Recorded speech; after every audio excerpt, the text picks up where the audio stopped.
Penalty miss, 2 গোলে পিছিয়ে পড়া, সব মিলিয়ে বর্তমান চ্যাম্পিয়নদের স্বপ্ন যখন ভেঙে পড়ার মুখে, তখনই ফুটবলের সবচেয়ে বড় মঞ্চে আবারও নিজের মহত্বের প্রমাণ দিলেন লিওনেল মেসি। একটি গোল ও একটি অ্যাসিস্টে তিনি নেতৃত্ব দিলেন অবিশ্বাস্য প্রত্যাবর্তনের। ইনজুরি টাইমে এনদো ফার্নান্দেসের জয়সূচক গোলে 3-2 ব্যবধানে নাটকীয় জয় তুলে নিয়ে কোয়ার্টার ফাইনাল নিশ্চিত করেছে আর্জেন্টিনা। শেষ 8-এ তাদের প্রতিপক্ষ সুইজারল্যান্ড।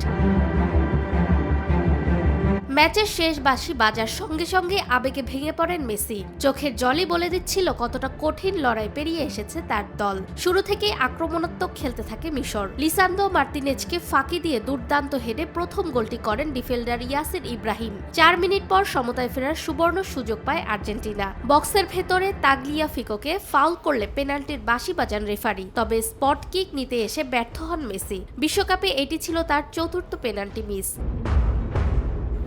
পেনাল্টি মিসের পরও হাল ছাড়েনি আর্জেন্টিনা। মিশরের ডিফেন্স ভাঙতে একের পর এক আক্রমণ চালায় তারা। 58 মিনিটে মিশর দ্বিতীয় গোলের দেখা পেলেও বিল্ড আপে ফাউলের কারণে সেটি বাতিল হয়। পরে 66 মিনিটে দ্বিতীয় গোলটি করেন তারা।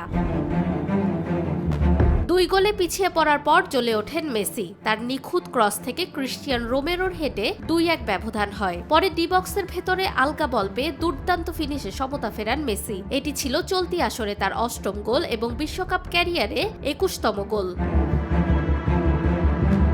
ম্যাচের অতিরিক্ত সময়ে মিশরের আক্রমণ ভেস্তে দিয়ে দ্রুত পাল্টা আক্রমণে ওঠে আর্জেন্টিনা। ডান প্রান্ত থেকে লাউতারো মার্তিনেজের নিখুঁত ক্রসে এনদো ফার্নান্দেস দুর্দান্ত ফিনিশে জালের ঠিকানা খুঁজে পান। সেই গোলেই 3-2 ব্যবধানে অবিশ্বাস্য জয় নিশ্চিত হয় আর্জেন্টিনার। মাত্র 13 মিনিটে 3টি গোল করেছে আর্জেন্টিনা। পাহাড়সম বাধা পেরিয়ে তারা টিকিয়ে রাখলো টানা দ্বিতীয় বিশ্বকাপ জয়ের স্বপ্ন। ফাহমিদা বিনতে আনোয়ার, নিরপেক্ষ।